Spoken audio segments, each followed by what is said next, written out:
Hello दोस्तों, welcome to the channel. Thank you so much for tuning in. आज हम बात करेंगे ऑटोमेटिक गियरबॉक्स के बारे में। आज के टाइम में जब फ्यूल प्राइसेस बढ़ रहे हैं, ट्रैफिक भी बढ़ रहा है, तो लोग ऑटोमेटिक कार की तरफ जाना चाहते हैं। बट रिक्वायरमेंट भी होता है कि माइलेज अच्छा होना चाहिए और पहाड़ों में चलाने के लिए कौन से गियरबॉक्स की तरफ जाना चाहिए, ये भी एक ऐसा क्वेश्चन होता है जिसका आंसर मैं आज देने वाला हूँ। उसके अलावा जो भी आपके क्वेश्चन है ऑटोमेटिक कार्स को लेकर, वो सारे क्लियर हो जाएंगे। शुरू करते हैं। ऑटोमेटिक गियरबॉक्स जो होता है AMT की से शुरू करते हैं, ऑटोमेटेड मैनुअल ट्रांसमिशन। आप जब इसका फुल फॉर्म, बहुत अलग अलग इसके नाम आते हैं, auto gear shift, automated manual transmission, automatic transmission, तो ये सारे बहुत सारे नाम अलग अलग कंपनी वाले देते हैं।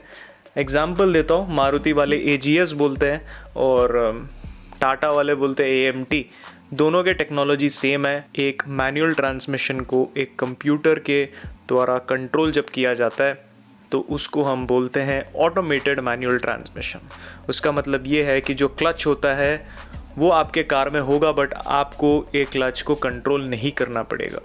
बट एक बात समझ लीजिए, कंप्यूटर सेंस नहीं कर सकता है कि आगे क्या होने वाला है। तो जब आप पहाड़ों में चलाते हो या जब रोड्स ख़राब होते हैं या आपको सामने ब्रेक लगाना पड़ता है, तो आप लिटरली देख सकते हो कि आपके सामने क्या होने वाला है। उसके हिसाब से आप 10-15 सेकेंड पहले ही आराम से जजमेंट ले सकते हो।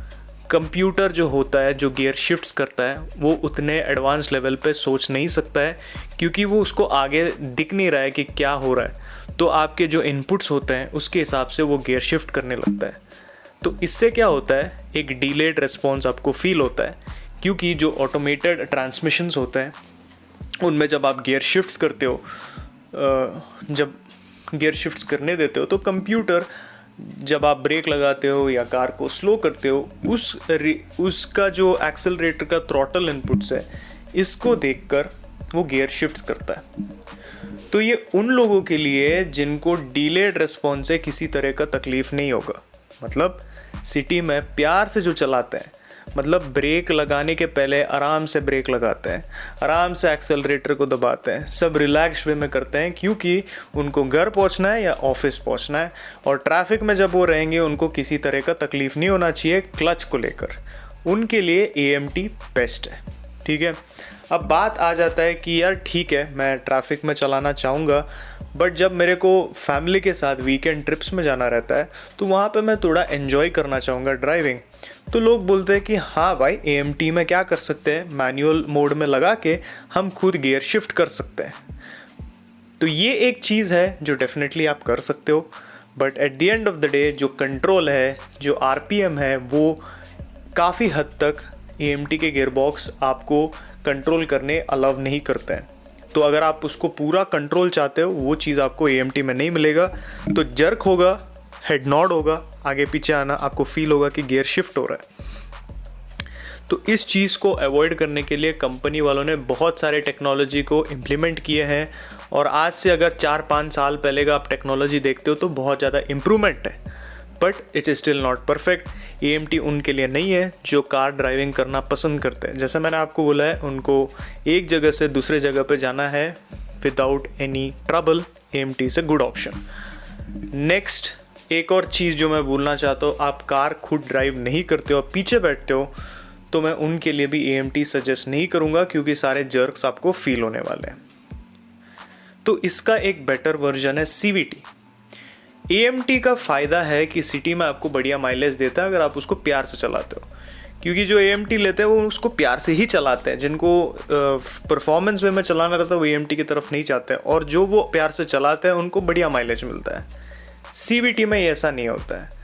जब RPM बहुत ज़्यादा वेरी होता है, मतलब जब आप ब्रेक लगाते हो RPM ड्रॉप होता है, एक्सेलरेट दबाते हो RPM क्लाइंब होता है, तो ये जो फ्लक्चुएशंस होता है वो कहाँ होता है, ज़्यादातर ट्रैफिक में होता है ना, क्योंकि ट्रैफिक में आप ब्रेक लगाते हो, एक्सेलरेट दबाते हो, तो ये जो फ्लक्चुएशंस हो रहा है RPM है, वहाँ पे CVT बहुत ज़्यादा पेट्रोल पीता है, क्योंकि उसका ट्रांसमिशन उस तरह से बना है।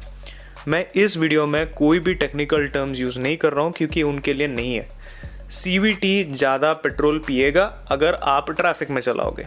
अब ये सेम ट्रांसमिशन को हाईवे पर लेके जाओगे तो ये आपको अच्छा माइलेज देगा, क्योंकि जब हाईवे में आप चलाते हो तो आपका आरपीएम एक आरपीएम लेवल पे सेट होता है, बार बार वेरी नहीं होता है। तो उस सिचुएशन में सीवीटी जाना जाता है बेटर माइलेज के लिए। तो ज़्यादातर आपका 20 से लेकर 30% सिटी में चलाना रहता है, बाकी का 80-70% आपका हाईवे में चलाना रहता है। तो सीवीटी सबसे बेस्ट है क्योंकि आपको बहुत ज़्यादा गियर शिफ्ट फील नहीं होता है। तो ये एक और चीज़ इसमें बहुत ज़्यादा मैटर करता है, पहाड़ों में चलाने के लिए बेस्ट कौन सा है। सिंपल लॉजिकल चीज़ मैं बता देता हूँ। पहाड़ों में चलाने के टाइम आप हमेशा देखते रहते हो कि सामने क्या हो रहा है।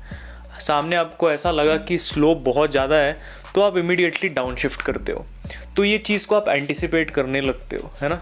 तो वो ये AMT गियरबॉक्स जैसे मैंने आपको बताया, आखिरी में कंप्यूटर होता है, तो वो झटका देगा आपको पहाड़ों में चलाने के टाइम। हमेशा पहाड़ों में चलाना है, लॉन्ग राइड्स पे जाना है, हाईवे पे जाना है, CVT की तरफ जाओ, ओके।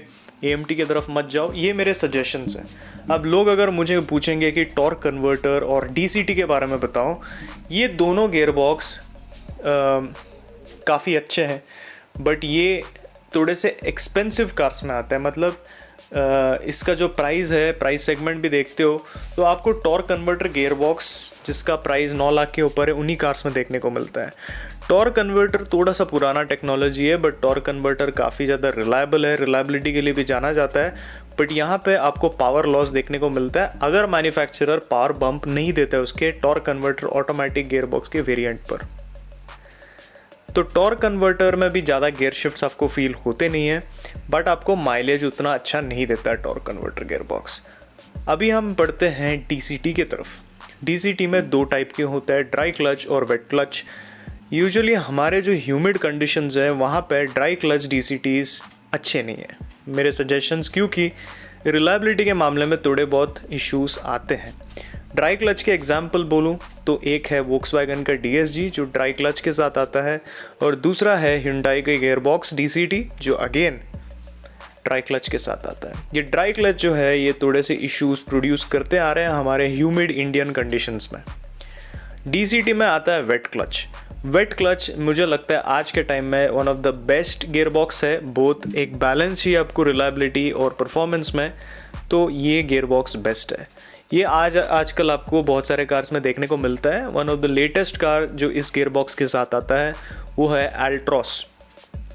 एल्ट्रॉस का आप DCA देखते हो जो उनका ऑटोमेटिक मॉडल है, वो काफ़ी अच्छे गियरबॉक्स के साथ आता है। तो परफॉर्मेंस तो बढ़िया है उस कार का, बट इंजन एक लेट डाउन है।